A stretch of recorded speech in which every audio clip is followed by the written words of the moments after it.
For millennia, humanity has gazed both outward to the cosmos and inward to the depths of the mind, exploring some of the most fundamental questions of all. As we delve into the mysteries of existence, we began to unravel the fabric of matter and the workings of the mind. Along this journey, new questions began to emerge. What is consciousness, and what makes the light of experience shine in an otherwise dark universe? In the 2nd century, Galen, one of the most accomplished of all medical researchers of antiquity, challenged the idea that sensation could arise from insensate elements. In his refutation of atomism, he said, "A single body capable of sensation cannot be produced from many which are incapable of sensation. Sensation is of a different genus than shape, weight, or hardness. Consequently, the body that is capable of sensation cannot be constituted from atoms of fire, air, earth, and water, so long as they remain unchanged." Even Isaac Newton, the father of modern physics, admitted himself that understanding how the mind works is a profound mystery. In a letter from 1672, he said, "To determine more absolutely what light is and by what modes or actions it produces in our minds the phantasms of color is not so easy." Throughout history, the mystery of consciousness has resisted easy answers, drawing from philosophy, religion, and science. Today, this question is known as the hard problem of consciousness. Why and how does subjective experience emerge at some point on the ladder of complexity of systems built from a non-experiential substrate? The hard problem, as we know it today, was formulated by philosopher David Chalmers. This problem is about why and how subjective experience arises from something that fundamentally lacks any quality of experience. It remains as one of the most controversial in philosophy of mind. According to a field paper survey of nearly 2,000 philosophers from around the world, over 62% believe that the hard problem is a genuine challenge, while nearly 30% remain skeptical, arguing that it is not a real issue. This division raises important questions. Why is this problem so controversial? What does this debate stem from? What is the difference between this hard problem from the so-called easy problems of consciousness? And how is the hard problem relevant in modern consciousness research?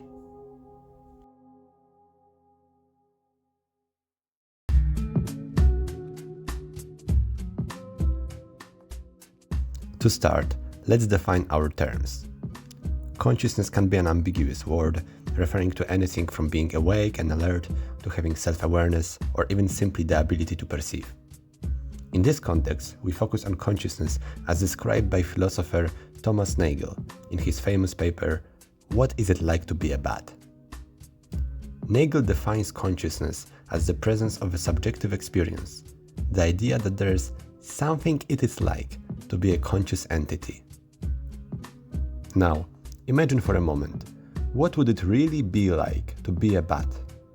A creature that navigates its world not through vision as we do, but by emitting high-pitched sounds and interpreting the echoes that bounce back.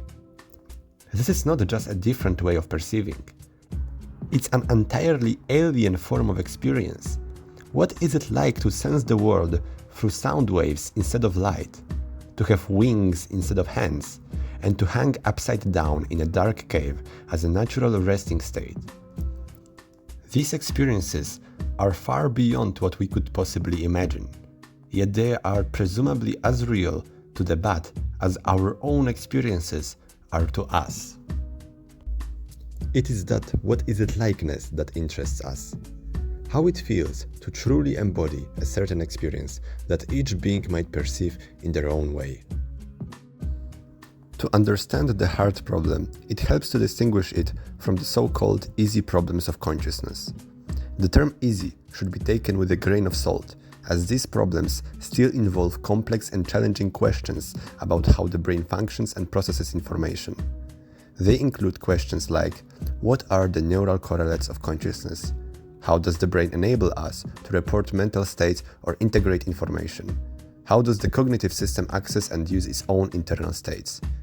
In essence, these problems can be analyzed and understood through structures and functions. They investigate how different mechanisms lead to certain behaviors, how sensory inputs are processed and translated into actions, or how memory and attention systems organize and retrieve information.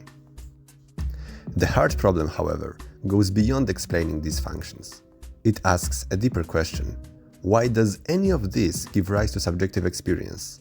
Why does processing information or integrating data lead to a first-person perspective? After all, we could imagine a universe where unconscious particles form complex dynamic systems with no experience accompanying them whatsoever.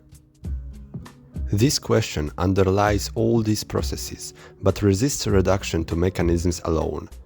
The materialist ontology assumes that the building blocks of reality, be it particles, fields, or superstrings, are inherently non-experiential in nature. The hard problem asks, how does this non-experiential foundation give rise to the rich tapestry of conscious experience? Before we proceed, let's briefly define what are qualia. Qualia refer to the individual instances of subjective conscious experience, the way things feel to us. For example, the redness of a sunset, the bitterness of coffee, or the pain of a headache are all considered qualia. These are often described as ineffable, intrinsic, and uniquely tied to the individual's perspective, making them central to debates about consciousness.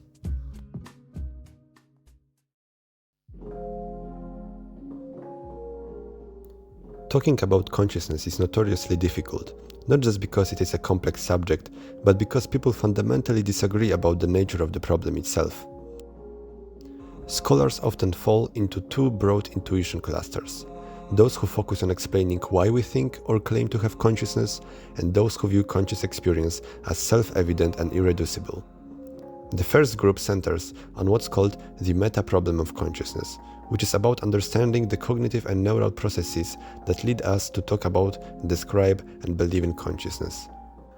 This group argues that phenomenal consciousness, the subjective experience we feel, is an illusion created by the brain through mechanisms like the internal narratives and self-modeling. They claim that qualia, the supposed building blocks of subjective experience, are not fundamental properties, but rather products of the brain interpretive and representational systems. This camp sometimes compares consciousness to a rainbow.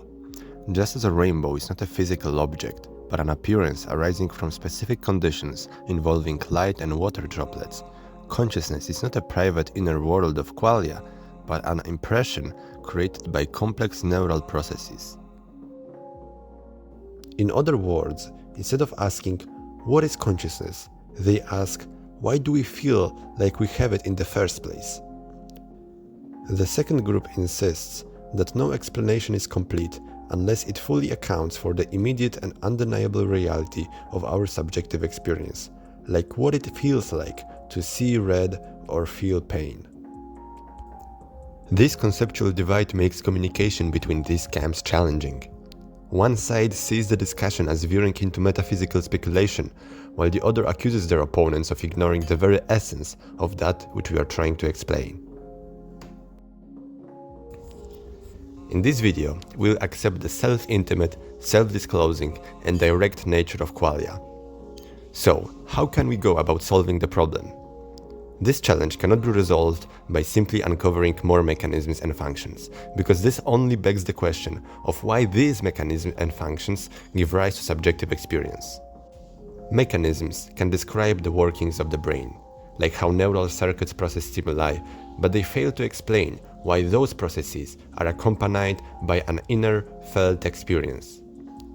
Instead, it might demand a shift in our very ontology, a fundamental reconsideration of the nature of reality itself. Next, we'll briefly explore various approaches and ideas aimed at bridging this gap, exploring new ways to understand consciousness.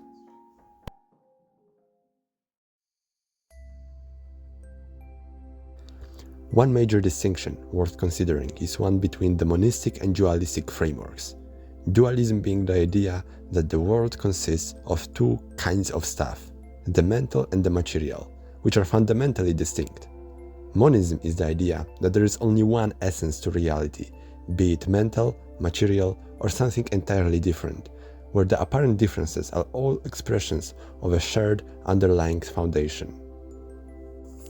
Not all approaches are either dualistic or monistic. Physicalism does not necessarily fit into these categories. It is the statement that reality is fully describable by the laws of physics or some future ideal version of them. Sometimes the term is also used to make an ontological statement about the nature of that which the equations of physics describe, which is often taken to be non-experiential. This has led to various reinterpretations of physicalism, such as Straussonian physicalism or idealistic and non-materialist physicalism, which question the assumption that the fundamental nature of reality is non-experiential. These, however, require a separate video. Materialism, on the other hand, is the metaphysical view that the world is fundamentally made of non-experiential stuff. Materialism and physicalism are often closely related, though the terms can differ slightly in emphasis. For instance, physicalism acknowledges that not all aspects of physical reality, like force fields, are strictly material in a traditional sense. Materialism, however, typically holds that the natural world is exhaustively described by the equations of physics and their solutions, but with an additional statement that there is no place for intrinsic phenomenal properties or subjective experience in its basic ontology. And that brings us to the end of this video. While we've discussed the mystery of why subjective experience exists, some thinkers and researchers have proposed breaking it down into more specific challenges. These include defining the boundaries of a conscious system, how the properties of our experience combine into unified objects perceived by a single coherent subject of experience, how to map it mathematically, or understanding how experiential properties correspond to physical or mathematical structures. Each of these challenges offers a focused lens to explore the nature of consciousness. Of course, perspectives like physicalism and materialism are just part of the broader picture. There are many other doctrines and approaches, but we'll leave those for another time.